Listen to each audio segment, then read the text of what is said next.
never get tired of eating Brussels sprouts this way. Hi, I'm Rachel. Welcome back to Auxhart Gardening.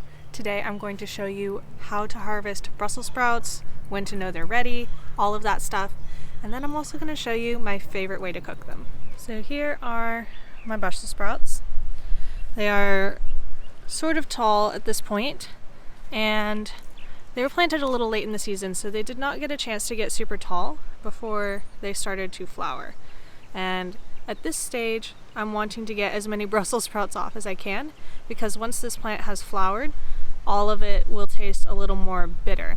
It's not going to be quite as tasty. If you can manage to harvest right after a freeze, as with other things like kale and lettuce, your Brussels sprouts will be a little sweeter because your plant has had to store some sugars in its leaves to keep it from freezing. So if we take a look at the bottom of the plant here, you can see I've harvested a little bit from the bottom. And the first thing you might want to do is pull some of the worst looking leaves off of the bottom to give yourself room to see what you're doing. This also will encourage the plant to kind of put more energy into sprouts instead of these leaves that are no longer really serving it. If you're pulling off lower leaves and you're thinking, hey, this actually looks fine, these leaves are actually edible as well. You can cook them up with the recipe that I'm going to show you, and you could also try putting them in salads like kale. Alright, so I've got my pile of lower leaves removed, and now I'm going to come in and start pulling on the Brussels sprouts. You should be able to break them off just with your hands. Shouldn't really need a knife. And it should just snap off just like that. If you wanted to use a knife, you could, but I don't think it's really necessary. And when you're thinking about how far up the plant you want to pull, just think about what looks like a good size of Brussels sprout. You can pull all of them, even the itty bitty ones, if you want, but it's more about what size do you want them to be when you're eating them, because the whole plant is edible. And like I said, if your plant is going to flower imminently, just pull them all, because they will not be tasty after this.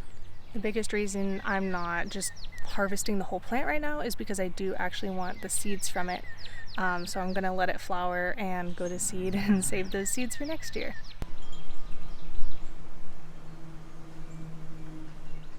So once you get your Brussels sprouts inside, you're going to want to wash them, and wash them really well.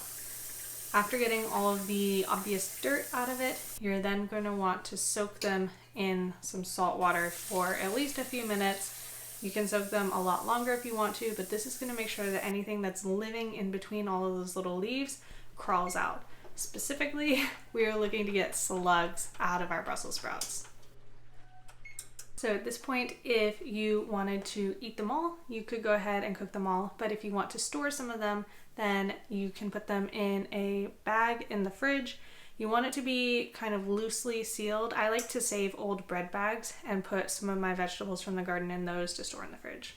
And if you've got some really nice tight heads on your Brussels sprouts, these will last for quite a while in the fridge. So you definitely don't have to use them immediately. You may, as they get older, have to peel off more of the outer leaves to find the good stuff in the middle. But usually Brussels sprouts will last quite a while. Okay, so for today's recipe, I have set the oven to 425 Fahrenheit. And I'm going to just briefly chop up my Brussels sprouts.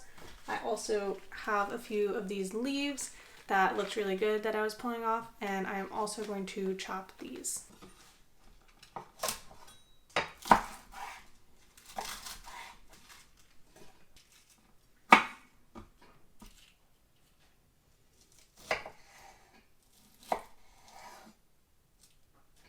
If you're growing Brussels sprouts at home, you might end up with a combination of really tight heads of Brussels sprouts and really loose ones, all the same amount of edible. You just have to keep in mind that these, which are going to be a collection of flat leaves, are going to cook differently than this really tight collection of leaves here.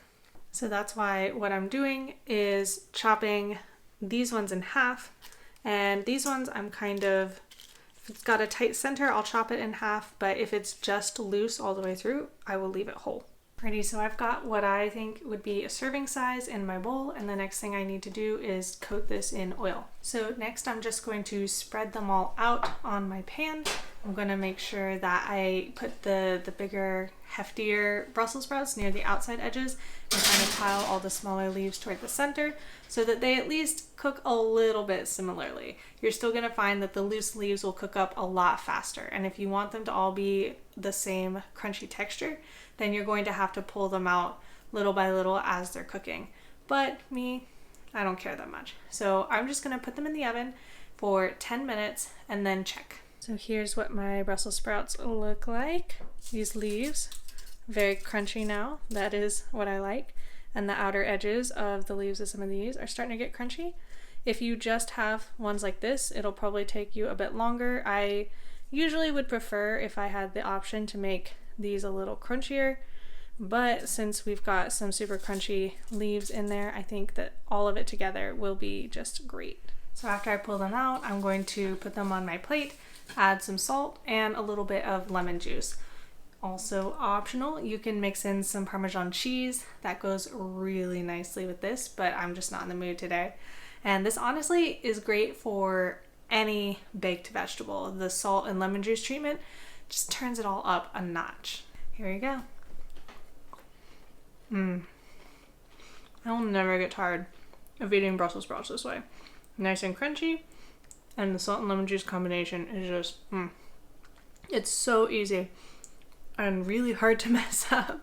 Alrighty, I am going to go enjoy my lunch. If you have any awesome Brussels sprouts recipes that you want to share, drop them in the comments below.